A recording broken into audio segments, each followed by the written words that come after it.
नमस्कार दोस्तों, मैं विजेंद्र कुमार पार्षद स्वागत करता हूं आपका एक बार फिर अपने इस ज्योतिष के प्रोग्राम में। जैसा कि आपको पता है, हम अपने नक्षत्रों की श्रृंखला में बात कर रहे हैं, जिसमें अभी तक हम 6 नक्षत्रों की बात कर चुके हैं। आज हम 7वें नक्षत्र के बारे में बात करेंगे।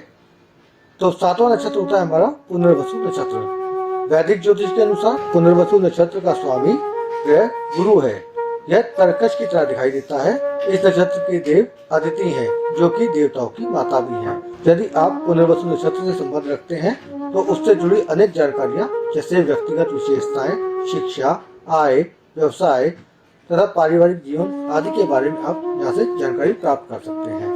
तो इससे पहले कि हम वीडियो को स्टार्ट करें, आपसे एक प्रार्थना करना चाहेंगे कि आप अगर ये वीडियो यूट्यूब पर देख रहे हैं तो हमारे चैनल को सब्सक्राइब कर बेल आइकन को प्रेस करें। अगर आप ये वीडियो फेसबुक पर देख रहे हैं तो आप हमारे पेज को फॉलो कीजिए और साथ ही साथ हमें आप ट्विटर पर भी फॉलो कर सकते हैं। तो आइए स्टार्ट करते हैं पुनर्वसु नक्षत्र को। 27 नक्षत्रों की श्रृंखला में पुनर्वसु नक्षत्र का स्थान 7वां होता है।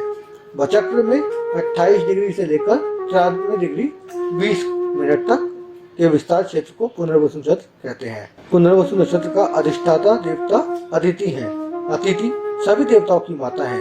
पुनर्वसु नक्षत्र का अर्थ होता है पुनः, यानी कि पुनरावृत्ति, धन मान सम्मान की प्राप्ति होना। प्राचीन समय में पुरुष प्रकृति तारे को ही मिथुन राशि में चिन्ह के रूप में मान्यता मिली है। बाणों से भरा तरकश पुनर्वसु का पोत कराता है। पुनर्वसु का स्वामी गुरु है, इस कारण इसे शुभ नक्षत्र माना जाता है। पुनर्वसु नक्षत्र में तारों की संख्या को लेकर कुछ मतभेद रहे हैं। कुछ ने 2 तारों की बात कही तो कुछ के अनुसार 4 तारे हैं। वहीं एक अन्य संयोजन सितारे का उल्लेख भी मिलता है, जो 5 सितारों का समूह दर्शाता है। इस नक्षत्र में 2 चमकीले तारे होते हैं, जो पुरुष, और नीचे के 2 तारे प्रकृति को दर्शाते हैं। यह चारों मिलकर आयताकार भवन के रूप में दिखाई पड़ते हैं, जो बसने को दर्शाते हैं। बात करते हैं शारीरिक गठन और व्यक्तिगत विशेषताओं की। पुनर्वसु नक्षत्र में जन्मा जातक मनोहर स्वरूप का, लंबी जांघों वाला होता है। चेहरे या सिर पर कहीं कोई चिन्ह हो सकता है। रक्तिम नेत्र व घुंघराले बाल हो सकते हैं। मृदुभाषी एवं मन को भाने वाला। इस नक्षत्र में जन्मा जातक सदाचारी व सहनशील गुणों से युक्त होता है। संतोषी तरह बुरे से बचने का प्रयास भी करता है। यदि वह बुरी संगत में पड़ता है तो उसकी सकारात्मक ऊर्जा का क्षीण होती है और उसकी आध्यात्मिक ऊर्जा का भी ह्रास होता है। जातक भगवान पर विश्वास करने वाला होता है। कुछ के अनुसार धार्मिक रूप से कट्टर भी हो सकता है। धर्म के चलते इनमें पुरातन विचारधाराओं एवं मान्यताओं के प्रति बहुत आस्था होती है। इनके विचारों का पता लगा पाना आसान नहीं होता। पुनर्वसु नक्षत्र में जन्मा जातक लेन देन के व्यवसाय में योग्य होता है।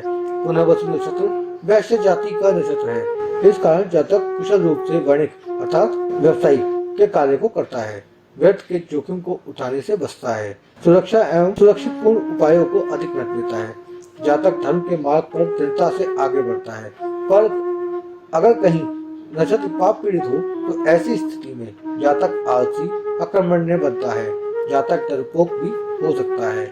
विद्वानों के अनुसार इस नक्षत्र में जन्मा जातक कई बार यदि अपने प्रथम प्रयास में सफल ना हो तो उसे निराशा और हताशा से भर जाता है, किंतु यदि वह पुनः प्रयास करे तो उसे सफलता अवश्य ही प्राप्त होती है। जातक में भावुकता, उदारता व संवेदनशीलता के गुण मौजूद होते हैं। इस जातक में लक्ष्य को पाने की चाह बहुत ही तीव्र होती है। जातक सदाचारी, सहनशील और संतोषी स्वभाव के हैं। सारा जीवन उच्च विचार वाली कहावत आप पर हूबहू लागू होती है। ईश्वर पर आपकी अगाध आस्था है और आप परंपरा प्रिय हैं। पुरातन विचारधाराओं व मान्यताओं में आपका दृढ़ विश्वास होता है। धन संचय करना आपकी आदत नहीं, मगर जीवन में मान सम्मान आपको जरूर मिलेगा। आपकी मासूमियत और साफगोई आपको लोकप्रिय बनाती है।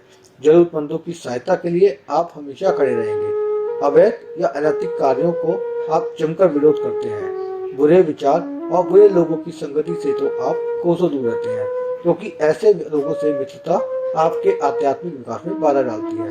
आपका मन और मस्तिष्क हमेशा संतुलित रहता है। दूसरों को सुख देने की प्रवृत्ति व किसी की मदद करना या सहयोग देना आपका विशेष गुण है। सौम्य स्वभाव, दयालु और परोपकारी प्रवृत्ति तो आपके गुणों में 4 चांद लगा देती है। आप शांत, धीर, गंभीर, आस्थावान, सत्य व न्यायप्रिय तथा अनुशासन प्रिय जीवन जीने में विश्वास रखते हैं और आपकी व्यवहार कुशलता और अटूट मैत्री तो लोकप्रिय है ही।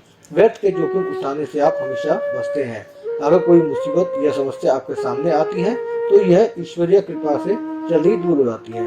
अपने परिवार से आप बहुत प्यार करते हैं और अपने या समाज के कल्याण हेतु बड़ी यात्रा करने से नहीं झिझकते हैं। जिस तरह एक कुशल धनुर्धारी अपने लक्ष्य को भेदने में सफल होता है, उसी तरह आप भी अपनी एकाग्रता से मुश्किल लक्ष्य को पा लेते हैं। चाहे आपको कितनी बार भी असफलता का सामना करना पड़े, परंतु आप अपनी मंजिल को पाने के लिए डटे रहते हैं। अपने परिवार से आप बहुत प्यार करते हैं और अपने या समाज के कल्याण हेतु बड़ी यात्राएं करने से भी नहीं झिझकते हैं। जिस तरह एक कुशल धनुर्धारी अपने लक्ष्य को भेदने में सफल होता है, उसी तरह आप भी अपनी एकाग्रता से मुश्किल लक्ष्य को पा लेते हैं।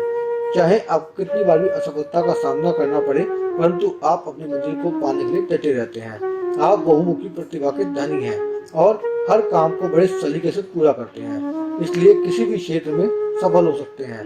अध्यापन का क्षेत्र हो अथवा अभिनय का, लेखन का हो या चिकित्सा का, आप सर्वत्र यशस्वी होंगे। माता पिता तथा गुरुजन का आप बहुत ही आदर करते हैं। आप शांति प्रिय और तार्किक प्रवृत्ति के होते हैं। सबका सम्मान करने वाले और निष्कपट स्वभाव के होंगे। आपके बच्चे भी अच्छा व्यवहार करने वाले होंगे। पुनर्वसु नक्षत्र में जन्मे जातक बेहद मिलनसार और दूसरों से प्रेम पूर्वक व्यवहार रखने वाले होते हैं, परंतु बहुत कम लोग आपके स्नेह पूर्वक व्यवहार को समझ पाते हैं और प्राय आपके व्यवहार को कायरता से जोड़ देते हैं। आपके गुप्त शत्रुओं की संख्या अधिक होती है। आपको अधिक संतान की प्राप्ति भी हो सकती है, परंतु उनका आपस में या आपके साथ व्यवहार सौहार्दपूर्ण नहीं होता है। सहयोगी, पड़ोसी या ससुराल पक्ष में आपके प्रति संयंत्र बनते रहते हैं। पुनर्वसु नक्षत्र में जन्मे जातकों को सबसे अधिक भय अपने निकटतम मित्रों से ही होता है, क्योंकि जीवन में कभी न कभी आप अपने मित्रों के द्वारा विश्वासघात के शिकार होते हैं। आप स्वभाव से शांत प्रवृत्ति के व्यक्ति हैं, देखने में सुंदर और सुशील होते हैं। अपने दानी स्वभाव के कारण मित्रों और समाज में अधिक लोकप्रिय होते हैं। आजीवन धन और बल से युक्त रहते हैं। आपको समाज में मान प्रतिष्ठा की कमी नहीं रहती। आप सहनशील और अपने भाई बहनों से प्रेम करने वाले होते हैं।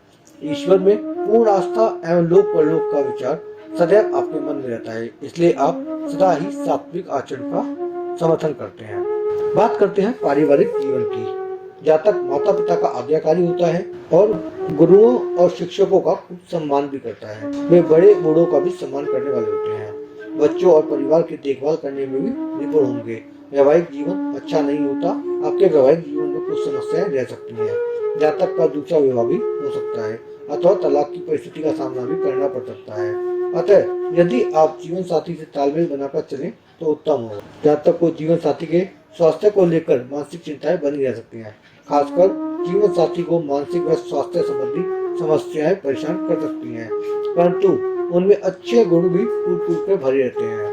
उनका स्वरूप मनोहारी होता है। जीवन साथी के रूप में उत्तम पत्नी एवं गृहिणी प्राप्त होती है। जातक परिवार में अन्य लोगों के साथ मनमुटाव की स्थिति में रह सकती है।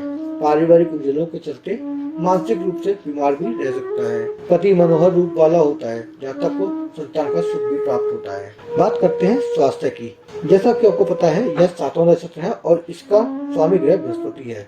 अतः इस नक्षत्र के पहले, दूसरे व तीसरे भाग के अधिकार में कान, गला व कंधे की हड्डियां आती हैं। पुनर्वसु नक्षत्र के चौथे चरण में फेफड़े, श्वसन प्रणाली, छाती, पेट के नीचे का भाग, पैनक्रियाज, जिगर तथा वक्ष स्थल आता है। उंगलियां एवं नासिका को पुनर्वसु का अंग माना गया है।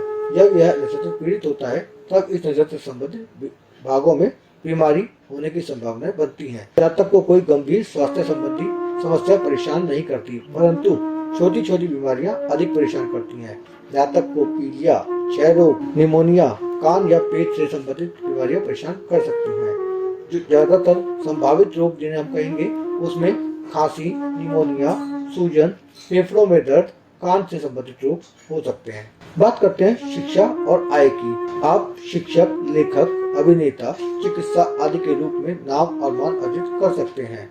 ज्योतिष, साहित्य के रचयिता, योग, शिक्षक, यात्रा व पर्यटन विभाग, होटल, रेस्टोरेंट से संबंधित कार्य आप कर सकते हैं। मनोवैज्ञानिक, धर्मगुरु, पंडित, पुरोहित, विदेश व्यापार, प्राचीन व दुर्लभ वस्तुओं के विक्रेता, पशुपालन, रेडियो, टेलीविजन व दूरसंचार से जुड़े कार्य, डाक व कुरियर सेवा, समाज सेवा इत्यादि कार्य, इनकी शिक्षा आप ग्रहण कर सकते हैं। बात करते हैं पुनर्वसु नक्षत्र में जन्मे जातकों के व्यवसाय के बारे में। इस नक्षत्र के जातक शिक्षा के क्षेत्र में अच्छा काम करते हैं। लेखन का काम हो, अभिनेता, चिकित्सा इत्यादि आपके लिए अनुकूल रहते हैं। संगीत व साहित्य में पारंगत मिलती है। वाणिज्य, व्यापार, ज्योतिष साहित्य के रचयिता में गुण विद्या में निपुण होता है। यात्रा एवं पर्यटन, होटल, रेस्टोरेंट के कार्य अनुकूल होते हैं। धर्मगुरु, मठाधीश, पुरोहित के काम में सफलता मिलती है। मनोवैज्ञानिक, दार्शनिक के काम भी उचित होते हैं। इतिहासविद, प्राचीन एवं दुर्लभ वस्तुओं का विक्रेता, कृषि कार्य, पशुपालन, डाक विभाग, मंदिर प्रबंधन, सभी प्रकार के खेलकूद, खोज यात्रा, तीर्थ यात्रा, दवाखाना एवं आरोग्य लाभ से जुड़े विभिन्न कार्य करके आप सफलता प्राप्त कर सकते हैं। सेवाट के कार्य भी इस नक्षत्र के जातकों के लिए हो सकते हैं। बात करते हैं पुनर्वसु नक्षत्र के प्रथम चरण की। पुनर्वसु नक्षत्र का प्रथम चरण या प्रथम पाद मिथुन राशि में 20 डिग्री से लेकर 23 डिग्री 20 मिनट तक होता है। इसका अक्षर के होता है। लग्न या चंद्रमा पुनर्वसु नक्षत्र के प्रथम चरण में आता हो तो ऐसा जातक लाल वर्ण से युक्त हो सकता है। अस्त्र की विद्याओं में निपुण होता है। छाती बड़ी और आंखें उभरी होती हैं। हास प्रयास करने वाला होता है। इस चरण का स्वामी मंगल है। मंगल और बृहस्पति दोनों मित्र हैं। फलस्वरूप ऐसा जातक अपने जीवन में अनेकों सुखों को भोगता है। लग्नेश बुध की दशा शुभ फल देती है। शनि की दशा में भाग्योदय होता है। बृहस्पति की दशा में रस एवं नौकरी का सुख मिलता है। बात करते हैं पुनर्वसु नक्षत्र के दूसरे चरण की। पुनर्वसु नक्षत्र के दूसरे चरण या द्वितीय पाद जो कि मिथुन राशि में 23 डिग्री 20 मिनट से 26 डिग्री 40 मिनट तक होता है। इसका अक्षर को होता है। लग्न या चंद्रमा पुनर्वसु नक्षत्र के दूसरे चरण में आते हों तो जातक सामने रंग का, भारी शरीर का, सुंदर व श्रृंगार में रुचि रखने वाला होता है। मधुर भाषी होता है। मांसल शरीर युक्त, स्वभाव में खुदरा होता है। कला में रुचि रखने वाला होता है। इस चरण का स्वामी शुक्र है जो दैत्यों के आचार्य हैं। अतः दोनों आचार्य बृहस्पति एवं शुक्र से संबंध रखने वाला जातक विद्वान होगा। लग्नेश बुध की दशा मध्यम फल देगी। बृहस्पति की दशा में जातक का भाग्योदय होगा। बात करते हैं पुनर्वसु नक्षत्र के तीसरे चरण की। पुनर्वसु नक्षत्र का तीसरा चरण या तृतीय पाद मिथुन राशि में 26 डिग्री 40 मिनट से 30 डिग्री तक होता है और इसका अक्षर हा होता है। लग्न या चंद्रमा पुनर्वसु नक्षत्र के तीसरे चरण में हो तो जातक की आंखें गोल व सफेदी युक्त होती हैं। सुंदर शरीर वाला होता है। बुद्धि बली, गति में निपुण, विज्ञान एवं साहित्य में रुचि रखने वाला होता है। इस चरण का स्वामी बुध है जो परस्पर विरोधी है। अतः पुनर्वसु नक्षत्र के तीसरे चरण में पैदा होने वाले जातक आजीवन रोगी होते हैं और कोई न कोई बीमारी उन्हें परेशान करती रहती है। बृहस्पति एवं बुध की दशाएं नष्ट फल देंगी। बात करते हैं पुनर्वसु नक्षत्र के चौथे चरण की। पुनर्वसु नक्षत्र के चौथे चरण या चतुर्थ पाद जो कि कर्क राशि में 0 डिग्री से लेकर 3 डिग्री 20 मिनट तक होता है और इसका अक्षर ही होता है। लग्न या चंद्रमा पुनर्वसु नक्षत्र के चौथे चरण में आता हो तो जातक साफ स्वच्छ शरीर का होता है। बड़ा पेट व सुंदर बालों से युक्त, मुख में प्रसन्नता होती है। पतला शरीर व पतली भुजाओं से युक्त होता है। इस चरण का स्वामी चंद्रमा है। पुनर्वसु नक्षत्र के चौथे चरण में पैदा होने वाला जातक धन व बल से युक्त, कवि हृदय, संगीत प्रेमी, कम प्रयत्न से अधिक लाभ कमाने वाला, परंतु स्वभाव से कामुक होता है। इस नक्षत्र पर मंगल का होना जातक को स्वार्थी बना देता है और गुरु की उपस्थिति में जातक समाज के सम्मानजनक पदों पर आसीन होता है। बात करते हैं उपाय की। पुनर्वसु नक्षत्र के बुरे प्रभावों से बचने के लिए देवों की माता अदिति, दुर्गा माता, लक्ष्मी माता व काली माता की उपासना करना आपको अत्यंत सुखदायक होता है। इसके साथ ही बुध का मंत्र या सूर्य का मंत्र जाप करना उत्तम होता है। इस नक्षत्र के जातक के लिए मुखराज धारण करना भी अनुकूल होता है। सूर्य के मंत्र के रूप में ओम आदित्याय नमः का जाप आप कर सकते हैं। ओम घृणी नमः ये भी सूर्य का मंत्र है। ओम ब्राम ब्रीम ब्रोम स बुधाय नमः ये बुध का मंत्र है। और सूर्य की उपासना के लिए आप गायत्री मंत्र का भी जाप कर सकते हैं। बात करते हैं अन्य तथ्यों की। तो जैसा आपको मालूम है आपका नक्षत्र है पुनर्वसु। राशि पहले 3 चरणों के लिए मिथुन और चौथे चरण के लिए कर्क होती है। वश्य पहले 3 चरण जो कि मिथुन राशि में आएंगे उनके लिए नर, और जो कर्क राशि में आखिरी चरण आता है वो जलचर होता है। योनि माजरा, महावीर, मूषक। राशि स्वामी पहले 3 नक्षत्र जो कि मिथुन राशि में आएंगे वो उनका बुध, और जो चौथा चरण है जो कि कर्क राशि में आता है उसका स्वामी चंद्रमा है। आपका देव गण होता है नाड़ी आदि। तत्व पहले 3 चरणों के लिए वायु और आखिरी चरण के लिए जल होता है।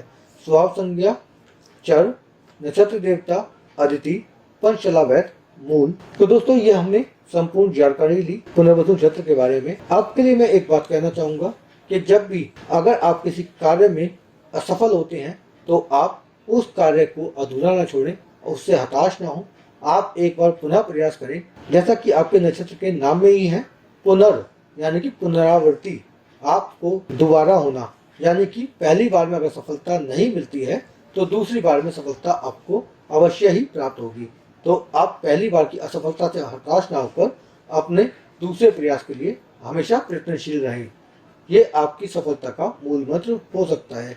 तो दोस्तों अभी तक की जानकारी आपको कैसी लगी बिल्कुल बताना ना भूलें, कमेंट में अपनी राय जरूर दें, और आप हमारे YouTube चैनल को लाइक करें, सब्सक्राइब करें, और साथ साथ फेसबुक पर हमारे पेज को फॉलो करें, और ट्विटर पर भी आप हमें फॉलो कर सकते हैं। इनके लिंक आपको डिस्क्रिप्शन में मिल जाएंगे तथा स्क्रीन पर भी आपको देखने को मिल जाएंगे। दोस्तों इसके साथ ही अभी हम सोच रहे हैं कि आने वाले समय में एक लाइव प्रोग्राम आप सप्ताह में एक बार संडे के दिन हम करने का प्रोग्राम कर रहे हैं। अगर आप चाहते हैं कि 1 घंटे का लाइव सेशन वहाँ पर हो और आप अपनी कुंडलियाँ वहाँ पर डिस्कस करना चाहें तो हम कर सकते हैं। आप बताएं कि आपका क्या राय है, हम आपके विचारों का, आपके कमेंट्स का इंतजार करेंगे। बाकी मिलते हैं अगले वीडियो में, तब तक लिए जय हिंद, वंदे मातरम, राधे राधे।